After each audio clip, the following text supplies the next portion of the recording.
Welcome to GV news. వైద్య రంగంలో విప్లవాత్మక మార్పులు. జిల్లాలో 90% వైద్య సేవలు ప్రజలకు అందుబాటులో ఉండేలా కార్యాచరణ.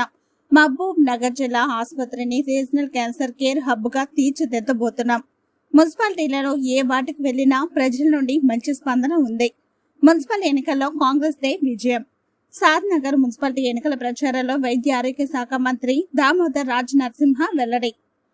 షాద్ నగర్ మున్సిపాలిటీలో ఎమ్మెల్యే వేర్లపల్లి శంకర్, మాజీ ఎమ్మెల్యే చోలపల్లి ప్రతాప్ రెడ్డిలతో మంత్రి దామోదర్ రాజ్ నరసింహ కలిసి ప్రచారం నిర్వహించారు. అధికారంలోకి వచ్చిన 2 ఏళ్లలో ఎన్నో అభివృద్ధి పనులు చేపట్టామన్నారు. అదే మున్సిపాలిటీకి విజయం అందిస్తుందని మంత్రి దామోదర్ రాజ్ నరసింహ పేర్కొన్నారు. శుక్రవారం షాద్ నగర్ స్థానిక ఎమ్మెల్యే గారి క్యాంప్ కార్యాలయంలో మంత్రి ఎన్నికలపై మీడియాతో మాట్లాడారు. ఉస్మానియా గాంధీ హాస్పిటల్ తరహాలోనే 32 డిపార్ట్మెంట్లను ఏర్పాటు చేయనున్నట్లు వెల్లడించారు. 90% చికిత్సలు ఈ ఆసుపత్రిలోనే జరుగుతాయని ఆయన వెల్లడించారు. అదేవిధంగా గ్రామీణ వైద్యంపై ప్రత్యేక దృష్టి పెట్టి డయాలసిస్ సెంటర్లు ఏర్పాటు చేస్తున్నట్లు మంత్రి దామోదర్ రాజ్ నరసింహ వెల్లడించారు.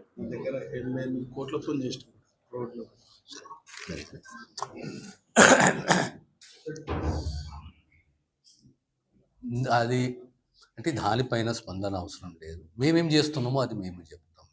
బాసర్లో IIIT, ఇవాళ మహబూబ్నగర్ జిల్లా మహబూబ్నగర్ హెడ్ క్వార్టర్లో IIIT,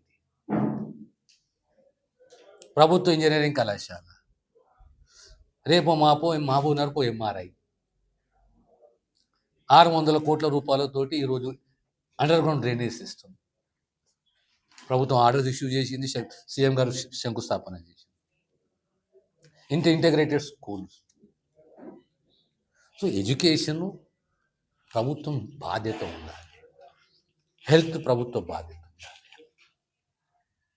ఈరోజు రేపొద్దున మీకు మహబూబ్ నగర్లో రీజనల్ క్యాన్సర్ రీసెర్చ్ సెంటర్ రాబోతుంది, సుమారు 50 కోట్లతో. ఈరోజు డేకే క్యాన్సర్ సెంటర్ ఓపెన్ చేశాం. MNG సెంటర్ ఆఫ్ ఎక్సలెన్స్ అయితే క్యాన్సర్కు, ఆ తర్వాత నెక్స్ట్ ట్రీట్మెంట్ ఎక్కడ ఉండాలి అంటే మహబూబ్ నగర్లో ఉండాలి.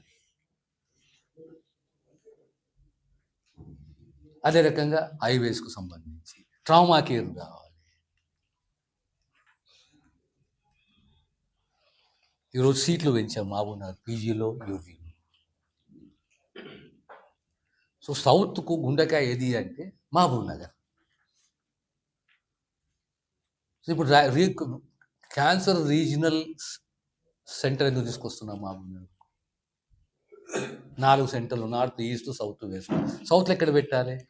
మహబూబ్ నగర్. గద్వాలే కానీ, వనపర్తే కానీ, నాగర్ కర్నూలే కానీ, నారాయణపేటే కానీ, చివరకు లాస్ట్ ట్రీట్మెంట్కి ఎక్కడికి రావాలంటే మహబూబ్ నగర్ రావాలి.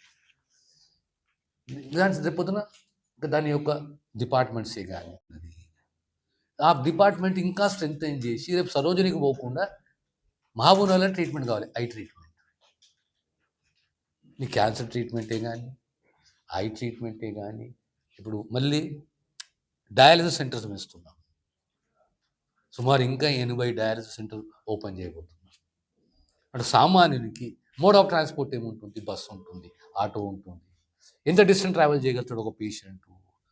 ఓ 20 కిలోమీటర్స్. 20 కిలోమీటర్స్ మ్యాక్సిమం ఎంత టైం పడుతుంది? ఓ 25 నిమిషాలు పడుతుంది. 25 నిమిషాలలో పేషెంట్ ఎటువైపు పోయినా ఓ డయాలసిస్ సెంటర్ ఉండాలి. ట్రామా ఎవ్రీ 35 కిలోమీటర్స్ ఒక trauma care centre, level 1, level 2, level 3. Ambulance emergency response time ఎంత ఉండాలి? 14 నిమిషాల నుంచి ఈరోజు 10 నిమిషాలకు వచ్చింది. అది 8 నిమిషాలకు రావాలి. 8 నిమిషాలకు ఖచ్చితంగా అంబులెన్స్ ఆ స్పాట్ రీచ్ కావాలి. ఈ రకంగా పాలసీస్ అన్నీ డిజైన్ చేసుకుని రాబోయే కాలంలో ఇంప్లిమెంట్ చేయాలి. Health education should not be the burden on the common man. It should be the responsibility of the government. Congress ప్రభుత్వానికి బాధ్యత ఉన్నది. ఆరోగ్యమే కానీ, క్వాలిటీ ఎడ్యుకేషనే కానీ, పిల్లల కంఫర్టే కానీ, న్యూట్రిషియస్ ఫుడ్డే కానీ, స్కిల్ అందించడమే కానీ, నైపుణ్యాన్ని అందించడమే కానీ. Education without skill, education without communications abilities ఈ పోటీ ప్రపంచంలో తట్టుకోవాలంటే కష్టం. ఈ కాలంలో మళ్ళీ అపాయింట్మెంట్స్. సో ఓవరాల్గా పిక్చరు ప్రభుత్వానికి అనుకూలంగా, కాంగ్రెస్కు అనుకూలంగా, ఇందిరమ్మ ఇండ్లు,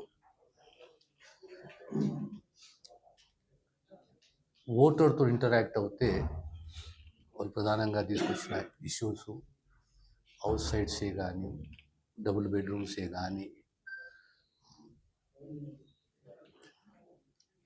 లేదా ఆర్థిక సహాయము సబ్సిడీసే కానీ, డ్రైనేజ్ వ్యవస్థనే కానీ, మున్సిపాలిటీలో సీసీ రోడ్ల నిర్మాణాలే కానీ, ఇవన్నీ కూడా మా దృష్టికి తీసుకొచ్చారు. ఈరోజు మా అభిప్రాయంలో సుమారు 7 వార్డు ఇంటింటికి తిరిగినాం. ప్రచారంలో భాగం మా షాద్నగర్ కూడా మా స్థానిక ఎమ్మెల్యే శంకర్ గారు, మాజీ శాసనసభ్యులు ప్రతాప్ రెడ్డి గారు అభ్యర్థులు సహా ఓ 3-4 వార్డు తిరిగి స్పందన బాగున్నది. మాకు పూర్తి విశ్వాసం ఉన్నది. కనీసం 75% కాంగ్రెస్ పార్టీ మున్సిపల్ ఎన్నికలలో విజయం సాధిస్తుందనేది సంపూర్ణంగా విశ్వాసం ఉంది.